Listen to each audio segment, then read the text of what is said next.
Vamos tomar, em nome do Senhor Jesus, o texto de Romanos, capítulo 7, versículo 4.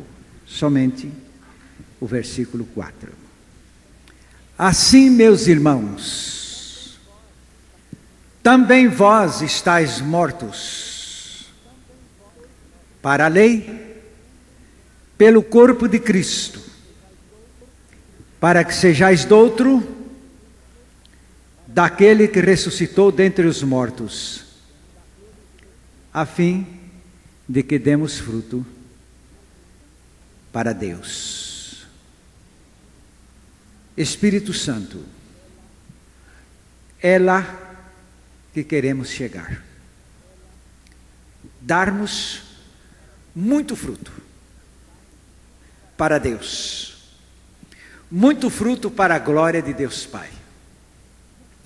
E sabemos que o processo para lá chegarmos se acha aqui na Tua Palavra. Então, Senhor, vem elucidar-nos, vem com a Tua unção, com a Tua inspiração, revelar estas verdades e com o Teu poder realizar esta obra na nossa experiência. Em nome de Jesus. Amém. Assim, meus irmãos, também vós estáis mortos. Eu mesmo fui um dos que me atrapalhei com este assunto. Eu pensava que morto, crucificado com Cristo, só seria Paulo. Gálatas, não é? 2, 19 e 20. Ele ali está falando que ele... Porque eu, mediante a própria lei, morri para a lei, a fim de viver para Deus. Estou crucificado com Cristo. Logo, já não sou eu quem vive, mas Cristo vive em mim. E esse viver que agora tenho na carne, vivo pela fé do Filho de Deus, que me amou e a si mesmo se entregou por mim. E como eu pensava que isto era uma experiência mais alta de Paulo, achava dispensável admitir a minha morte crucificado com Cristo. Eu me recordo numa das convenções aqui no interior do Paraná, das igrejas batistas, veio uma oradora de fora, falando muito bonito, com um bom estilo, com uma boa oratória, uma boa linguagem e boa cultura. E entre as coisas que ela falou, ela disse o seguinte: até que cheguemos, como diz o apóstolo Paulo, estou crucificado com Cristo, não vivo mais eu, mas Cristo vive em mim. Eu ainda pensei comigo, ela também pensa que o crucificado foi Paulo e nós apenas temos que apreciar este fato na experiência de Paulo. Mas o texto que acabamos de ler, inicialmente, aqui nesta mensagem, assim, meus irmãos, também vós estáis mortos. Não é só Paulo. Guarde esta primeira declaração,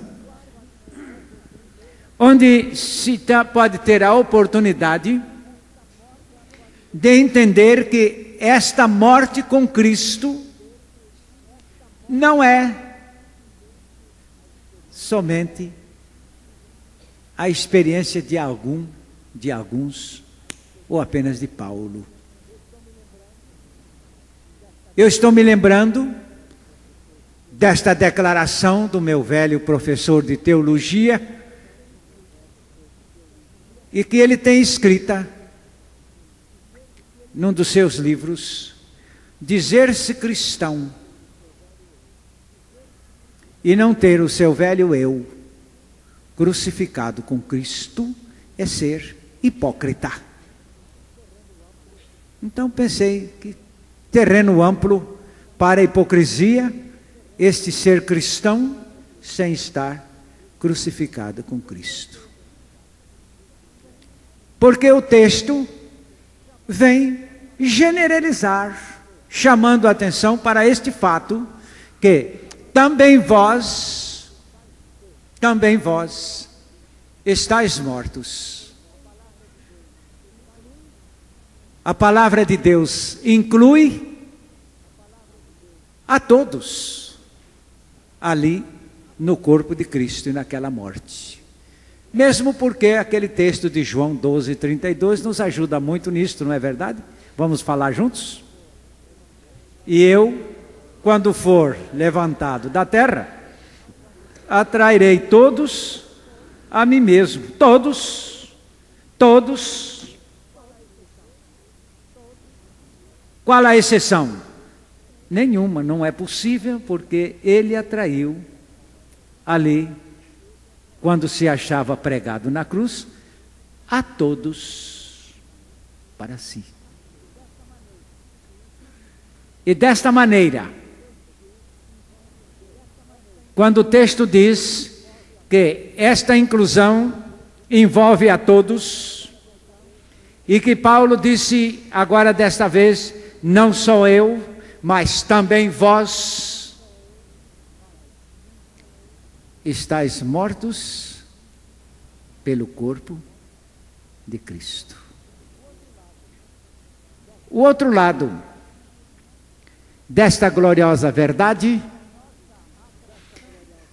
é que a nossa atração para Jesus foi para o seu corpo. Ele se entregou totalmente, mas a atração, diz aqui o texto, foi para o seu corpo. Isto porque a morte de Jesus foi uma morte completa, e portanto foi uma morte física, uma morte real. Nós não morremos propriamente na cruz, nós morremos no corpo de Cristo na cruz. Diz aí o texto, assim também vós, meus irmãos, estáis mortos no corpo do Senhor Jesus. A nossa inclusão foi uma inclusão física, uma inclusão total, mas foi no corpo de Jesus que fomos colocados. Quando lemos no capítulo 6 de Gálatas, o versículo 15, o 14, perdão. Mas longe esteja de mim gloriar-me, senão na cruz de nosso Senhor Jesus Cristo, pela qual o mundo está crucificado para mim, e eu para o mundo. Mas aí diz o texto, longe esteja de mim gloriar-me, a não ser na cruz de nosso Senhor Jesus Cristo, pela qual eu estou crucificado. Há muitos anos passados, eu li um sermão de um teólogo muito importante, e lá do Rio de Janeiro. Ele colocou um título assim, muito atraente, A Atração da Cruz. A mensagem está muito bem composta, muito bem dividida, mas não tinha nada. Eu não entendi porquê, não tinha nada. Mais tarde, quando cheguei a esta experiência, eu descobri a razão por que aquele grande sermão, que é um trabalho oratório muito importante, é uma literatura magnífica, não tem nada, porque a atração está errada. Cruz não atraiu ninguém, e cruz não atrai ninguém. pedaço de madeira de cedro, que é o que parece ter sido a cruz de Senhor Jesus, não tem poder de atração alguma. Porque Jesus ainda disse: quando eu for levantado da terra, trairei todos a mim mesmo. Esta ênfase indicando, cuidado para você não se considerar atraído pela cruz.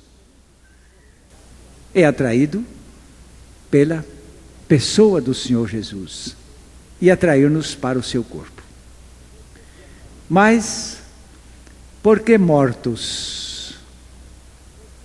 Estais mortos, e agora que o texto declara: estais mortos para a lei. Mortos para a lei é, meus irmãos, estais mortos para a lei. Nós não entendemos esta expressão mortos para a lei, se não entendermos que, segundo a lei, todos nós estamos condenados a uma pena só. O salário do pecado não é outra coisa, é uma pena só, é a morte. No capítulo 5 de Romanos, versículo 12, encontramos esta afirmação da palavra de Deus, que pelo pecado, então, ficamos sujeitos à morte. Portanto, assim como por um só homem entrou o pecado no mundo, e pelo pecado a morte, assim também a morte passou a todos os homens, porque todos pecaram. Todos nós, condenados pela lei à pena de morte. Eu não sei de onde que se achou cristão contra a pena de morte. Isso não é ser cristão. Porque se é cristão, cumprindo a pena de morte, logo, esta pena de morte é justa. Sabe por quê? É lei de Deus. Vamos ler aqui em Levíticos capítulo 24. Eu quero lembrar a todos os irmãos e amigos que estou trabalhando numa tese sobre a pena de morte na Bíblia toda. Alguém dirá o Velho Testamento? Não, senhor, a Bíblia toda. Eu citei Levíticos 24, versos 16 e 17. Aquele que blasfemar o nome do Senhor será morto. Toda a congregação o apedrejará, assim o estrangeiro como o natural. Blasfemando o nome do Senhor será morto. Quem matar a alguém será morto. Quem é que está falando isso, irmãos? É a lei de Moisés, isto? Você sabe quantas leis Moisés escreveria? Nenhuma. Todas as leis que estão aí, elas são instituição divina. E eu já estou com uma tese bem marcada, bem elaborada, bem adiantada. E eu sei que alguém vai dizer, mas isso era no Velho Testamento, e no Novo Testamento? No Novo Testamento é pior. Que lá no Velho Testamento a lei mandava o homem dar um dízimo para Deus, não é? O que é dízimo, irmão? É a 10ª parte de uma importância. E o Novo Testamento? O Novo Testamento é pior para os avarentos. Porque no Novo Testamento se dá tudo para Deus. Não é mais 10%, são 10 décimos. Não é um décimo. Porque vendia-se tudo e se depositava aos pés dos apóstolos, não é assim? Por isso mesmo que eu não tenho nada. O meu tudo está todo entregue nas mãos do Senhor. Não tenho nada. E não é muito do espírito cristão alguém que acha, esse aqui é o meu, aquele lá é o de Deus. E você é de quem? Esta é a conclusão. E a pena de morte no Novo Testamento, muito mais horrível do que a pena de morte do Velho Testamento. Você experimente, dá uma olhadinha aí no capítulo 21 de Apocalipse, versículo 8. Quanto, porém, aos covardes, aos incrédulos, aos abomináveis, aos assassinos, aos impuros, aos feiticeiros, aos idólatras e a todos os mentirosos, a parte que lhes cabe será no lago que arde com fogo e enxofre, a saber, a segunda morte. Houve alguns casos da lei, lá do Velho Testamento, em que a pena era matar queimado. E ali havia diversos processos de execução. Só não havia cadeira elétrica, mas quase todos os processos de execução se aparecem ali no Velho Testamento. Até apedrejamento, queimando a pessoa viva, especialmente com relação à moça virgem, não é? Que se desonra, esta é para ser queimada viva. E assim, a palavra de Deus mostra que para se morrer queimado de uma maneira triste, está lá no capítulo que acabamos de ler, de Apocalipse 21, 8. É a pena de morte, é para dentro do lago de fogo. Este capítulo 20 de Apocalipse, nós temos os versículos 14 e 15, mostrando que a pena de morte ali é ficar queimando no lago de fogo. Então a morte e o inferno foram lançados para dentro do lago do fogo. Esta é a segunda morte, o lago do fogo. E se alguém não foi achado, inscrito no livro da vida, esse foi lançado para dentro do lago do fogo. Basta que cheguemos a esta conclusão. É que este lançar aqui no lago de fogo é um tormento eterno chamado pena de morte. Agora, esta pena de morte do Novo Testamento livra-se dela morrendo na pena de morte do Velho Testamento.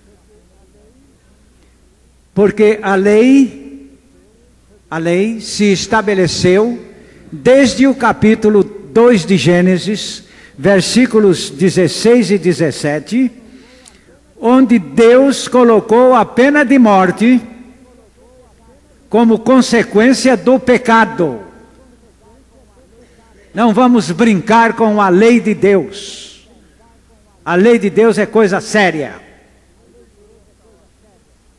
E lhe deu esta ordem: de toda árvore do jardim comerás livremente, mas da árvore do conhecimento do bem e do mal não comerás, porque no dia em que dela comeres, certamente morrerás. Certamente morrerás. Vê o que Deus está dizendo aqui? Certamente morrerá. A palavra certamente não tem lugar mais para discussão. Eu sei que nós queremos invalidar a palavra de Deus, a lei de Deus, com as nossas opiniões. Na mensagem anterior, havíamos considerado a tradição dos anciãos. Eles eram tão fanáticos pelas suas tradições, que um escriba deles chegou a declarar que a tradição dos anciãos é mais importante do que a lei de Deus. O que Deus disse não tem a importância que tem a tradição. Eu sei que há muita gente que acha que a sua opinião tem mais importância do que a lei de Deus. Deus falou que a pena de morte é sobre o pecador, é sobre o ímpio, sobre o perverso, sobre o adúltero, sobre o homossexual, sobre o assassino, sobre pena de morte, sobre a desonra, pena de morte sobre o filho contumaz, está ali. E agora? Mas eu não concordo com isto. Você não vai escapar da pena de morte, porque a lei de Deus não vai voltar atrás, porque você não concorda. Há pessoas que se acham tão inchadas com o seu orgulho, com a sua soberba, que acham que devem amedrontar a Deus com as suas opiniões. Eu tenho cercado muitos indivíduos que estão interessados em se levantar contra esta doutrina, contra esta lei. E logo vejo que os seus interesses pessoais serão prejudicados se esta verdade vier a funcionar hoje. Então não concordam. Mas isso não muda.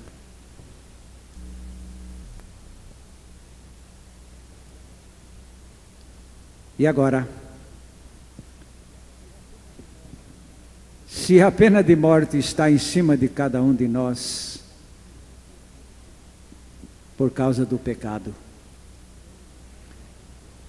pena de morte implantada por Deus, através de sua lei, por causa do pecado do homem. Não é que ele resolveu determinar pena de morte. A pena de morte está determinada a todo pecador neste mundo.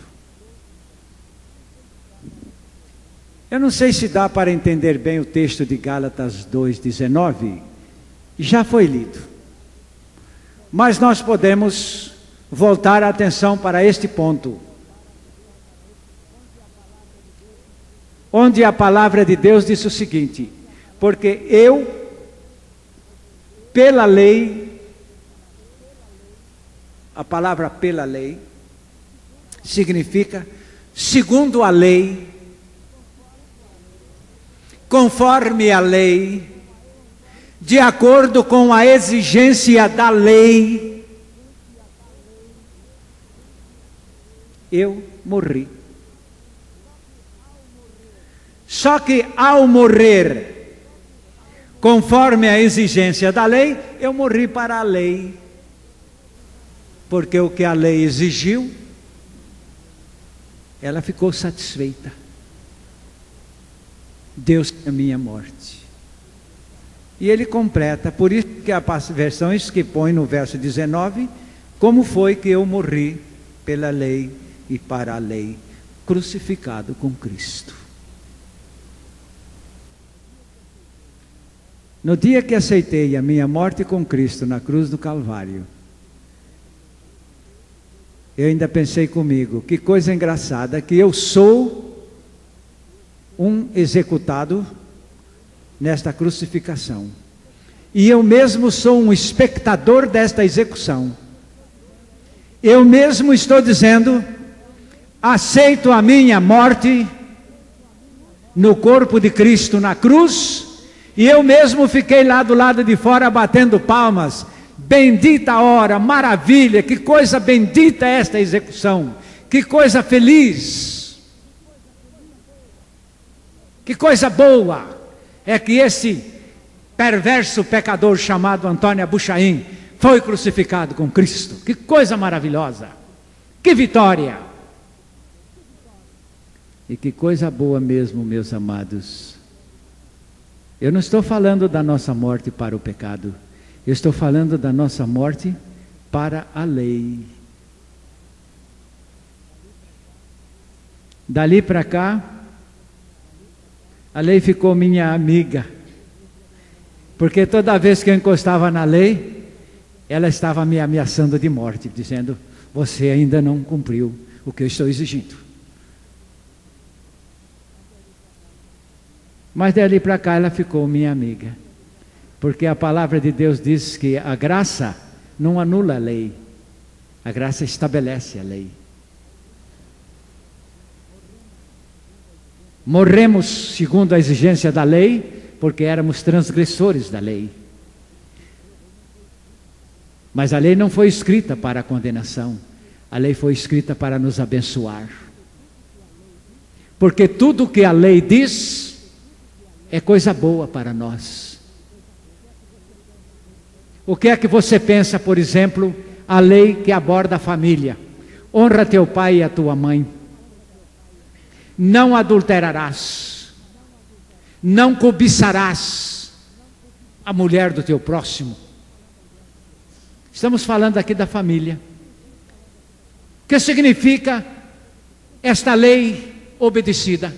Significa a segurança do lar, significa a honra da família, significa a felicidade, a confiança mútua no seio do lar.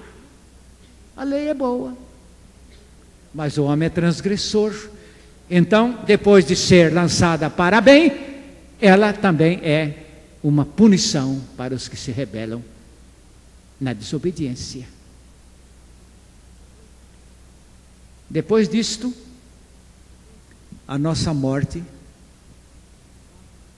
é para a lei no corpo de Jesus.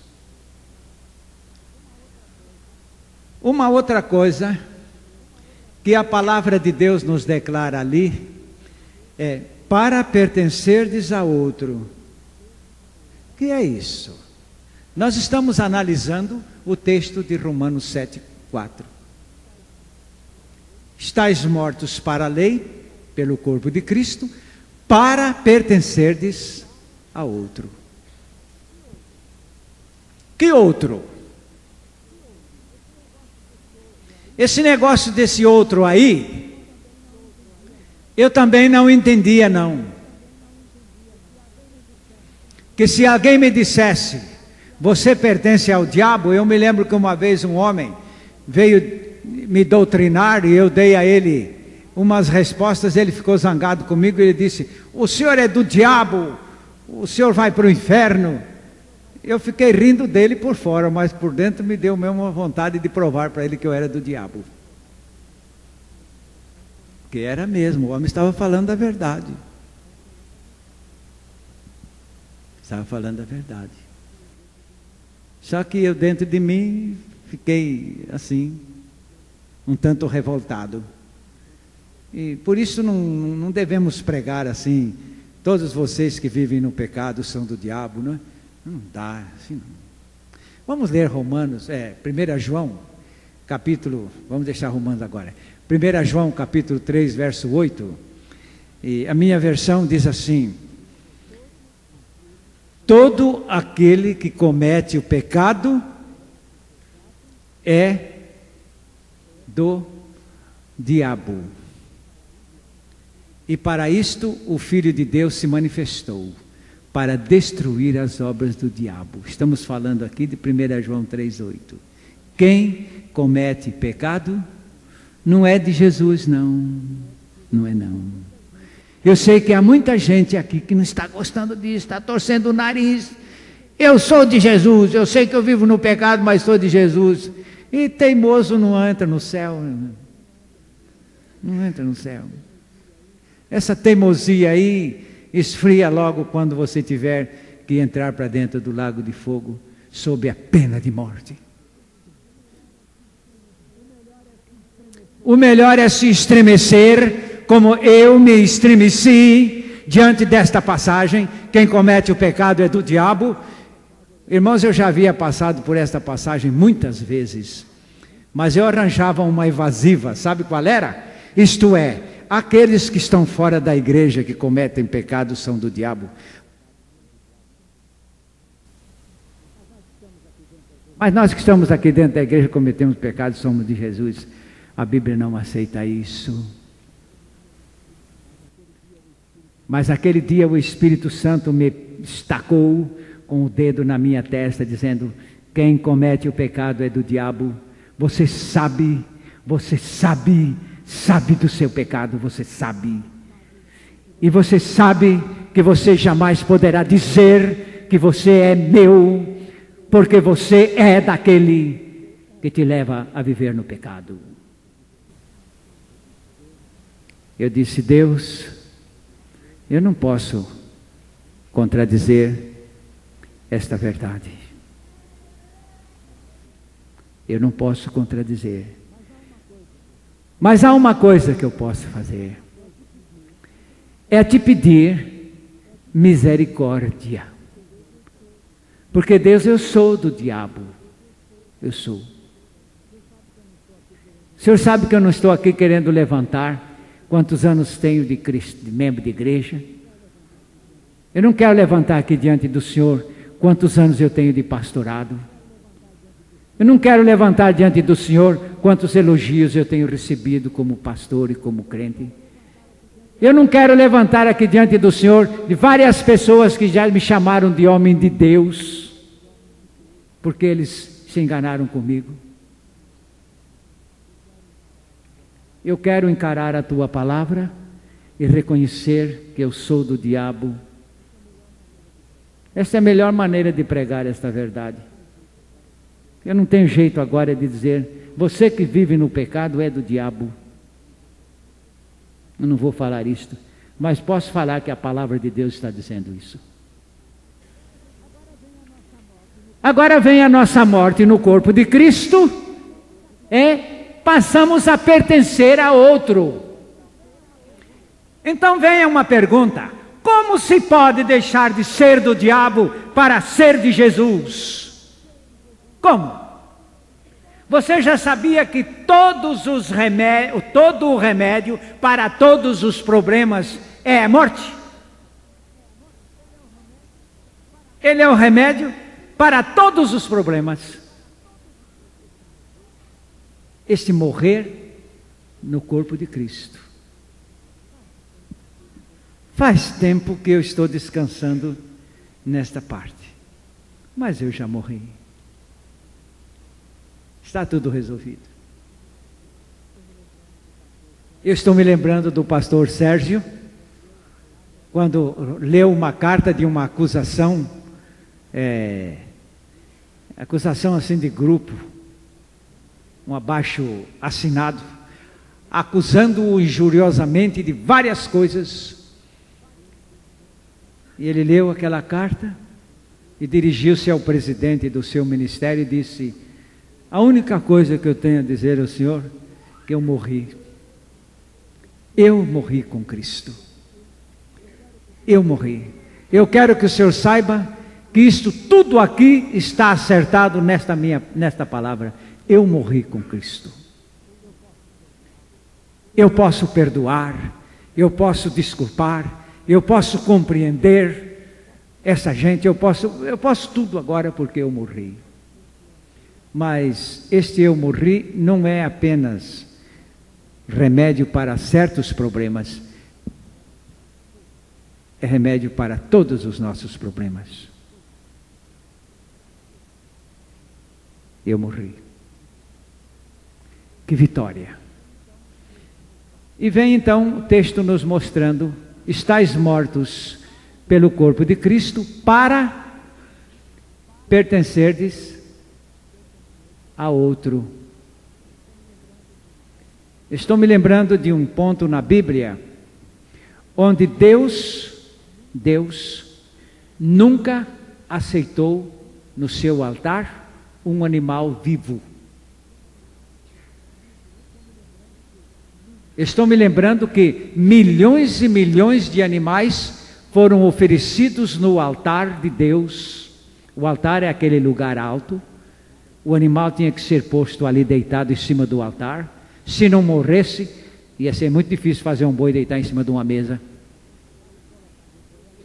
Mas colocava o boi ali, o ofertante ou os ofertantes colocavam a mão sobre a cabeça do animal, dizendo: aceitamos ou eu aceito a morte deste animal por mim. Então ele era degolado ali, ele morria ali, depois era colocado sobre o altar, depois era posto fogo sobre o animal, e o animal não saía correndo, Está morto. Era oferecido a Deus. Deus nunca aceitou nada vivo no seu altar. E tinha que morrer no ato da oferta. É uma das razões porque Deus disse: se você achar um animal morto lá no seu pasto, e dizer eu quero oferecer esse animal morto para Deus, o sacerdote e os levitas tinham que dizer: aqui não. Aqui só vale o morto que morre no pé do altar. Um homem chegou para a esposa e disse: eu passei por um desastre tão terrível que o pessoal disse: o senhor morreu e nasceu de novo.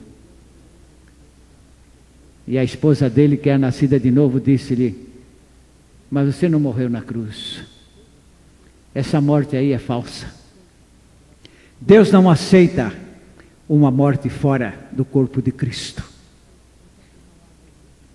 Portanto, não há novo nascimento para quem não morreu ou morreu fora da cruz de Cristo. E agora vem a palavra de Deus mostrando: para que sejais doutro de quem? Diz lá o texto: daquele que ressuscitou dentre os mortos. Você sabe para que foi que Jesus ressuscitou dos mortos? É aqui uma grande mensagem. Ele ressuscitou dos mortos para ser Senhor. A palavra Senhor, traduzida do grego kurios, é dono, proprietário, aquele que possui a coisa, aquilo que é dele. Cristo ressuscitou para ser o dono de todos aqueles que com ele morreram e ressuscitaram, para seres propriedade dele. Ele é o Senhor. E finalmente, este verso 4 do capítulo 7 de Romanos, vem nos apresentar que, por esta nossa morte no corpo de Cristo, nós somos levados a dar frutos para Deus. Frutos para Deus. Eu não sei o que é que os senhores pensam desta palavra frutos. Até eu, quando planto uma planta frutífera, todo o meu interesse visa a colheita, o aproveitamento daquilo. Quando acontece uma praga, uma causa porque não se chegou ao fruto, nós ficamos tristes, decepcionados. Mas a palavra de Deus nos mostra que Cristo nos levou a morrer em seu corpo, a fim de nos fazer frutíferos. No capítulo 15 de João, o versículo 8, nos mostra que estes frutos de uma vida regenerada glorificam a Deus Pai, são para a glória de Deus. Nisto é glorificado meu Pai, em que deis muito fruto, e assim vos tornareis com meus discípulos. Graças a Deus por isto, porque a palavra nos mostra que o Pai é glorificado através de quê, meus amados? Não sabe não? É de frutos. É de frutos. Os frutos aqui são as vidas transformadas pela graça de Deus que alcançamos. E estes frutos só se podem alcançar mediante a nossa morte com Cristo. João 12, versículo 24. Agora não é o 32 não, é o 24. Em verdade vos digo, se o grão de trigo caindo na terra não morrer, fica ele só. Mas se morrer, produz muito fruto. Eu fico com a última frase aí, de Jesus neste versículo. Se morrer, o que acontece? Se morrer, produz muito fruto. Se morrer.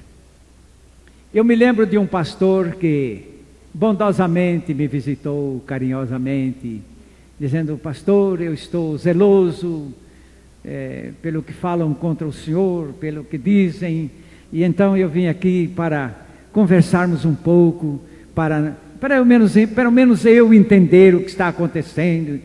Digo: bem, meu irmão, como não? Como é que o senhor coloca a morte de Cristo? Digo: a morte de Cristo é a nossa morte. Não, mas o senhor coloca a nossa morte com Cristo na regeneração ou na santificação? Digo: na regeneração e na santificação. Porque a Bíblia nos mostra que foi morrendo que Ele nos regenerou e que foi morrendo que Ele nos santifica. Não vejo diferença. Não, mas acontece que nós teríamos que verificar esse ponto, porque o senhor tem que definir se a nossa regeneração é pela morte com Cristo ou a nossa santificação é pela nossa morte com Cristo. Digo: tudo é pela nossa morte com Cristo, meu irmão.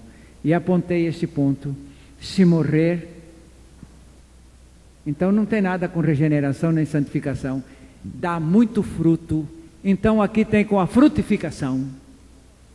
Este se morrer aqui é a condição em que uma pessoa encontra recursos para dar frutos para a glória de Deus. É só assim. E se há alguma coisa que preocupa a Deus, é fazer um povo regenerado, produzindo frutos para a sua glória. Foi para isto que Cristo nos atraiu, fazendo-nos morrer, dando-nos a sua vida, colocando em nós o Espírito Divino, a fim de que demos frutos para a glória de Deus. Eu não entendo essas pessoas que se dizem regeneradas e que estão somente em torno de si mesmas, procurando toda a contribuição, inclusive da graça de Deus, para as suas satisfações egoísticas. Não entendo isto, porque a palavra de Deus nos mostra que uma pessoa que morreu em Cristo e ressuscitou com Ele, esta dá muito fruto, e frutos para a glória de Deus Pai. Agora, que venha sobre cada um de vocês esta gloriosa experiência do que a Bíblia está afirmando, que vós também fostes mortos para a lei, pelo corpo de Cristo, para que não sejais mais vossos, mas sejais, e nem do diabo, mas sejais dele do Senhor Jesus Cristo, porque é nele que afinal encontramos a nossa paz, o nosso descanso, o nosso tudo, inclusive a nossa fertilidade, nossa frutificação, e frutificação abundante, tudo para a glória dele. Que Deus vos dê esta fé, simplesmente fé na palavra dele. Eu quero que os irmãos repitam comigo: e assim também vós, meus irmãos, fostes mortos para a lei, pelo corpo de Cristo, para que sejais doutro daquele que ressuscitou dentre os mortos, a fim de que demos frutos para Deus. Curve a sua cabeça nesta oração. Meu Deus, o Senhor Jesus Cristo me atraiu, e no seu corpo eu morri. Ali onde ele morreu, foi a minha morte. Graças te dou pela minha morte com Cristo. Eu me alegro pela minha morte com Cristo. Eu estou feliz com esta minha morte em Cristo. E agora, Senhor, eu não pertenço mais ao diabo, eu pertenço àquele que por mim morreu e ressuscitou. Eu pertenço a Cristo. Aleluia. Oh Deus, eu pertenço a Cristo. Eu morri no seu corpo. Aleluia. E agora, tu podes me levar a dar frutos, porque eu morri no seu corpo. Glória a teu nome, por todos estes frutos, meu Deus, em nome de Jesus. Amém. Amém.